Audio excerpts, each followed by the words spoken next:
Le Mobile World Congress 2014 est à suivre ici même sur 01net TV, 25 $.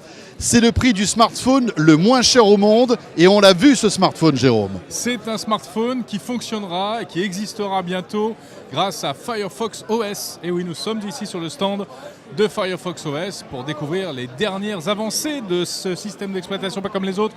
Tiens, tu veux un petit coup de potion Firefox? Ah, je croyais que c'était ça le smartphone. Non, ça c'est pas ça du tout. Ouais, c'est bon, ça fait pousser les cheveux. Et on a rencontré Tristan Nito, qui est l'évangéliste de Firefox France et qui répond à nos questions.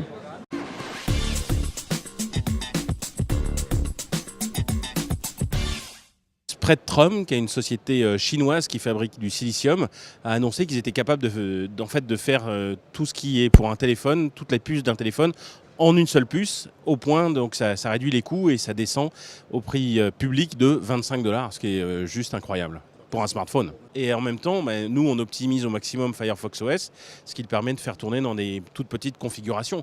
Par exemple, un téléphone comme ceci, là, c'est 128 mégas de mémoire à comparer à un Nexus 5, par exemple. Le dernier Google est à 2 gigas de mémoire, quoi. Donc, on ne boxe pas du tout dans la même catégorie en termes de ressources nécessaires pour faire tourner le système. On a évolué, là, on est en version 1.3.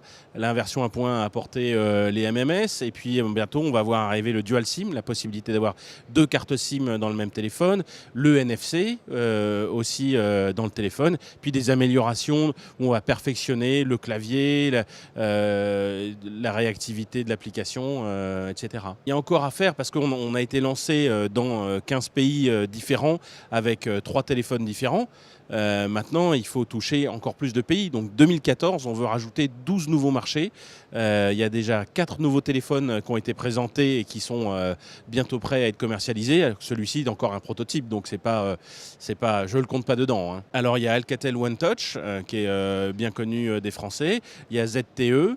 Huawei vient de proposer un nouveau téléphone. Il y a VLG déjà, et donc ils sont de plus en plus nombreux.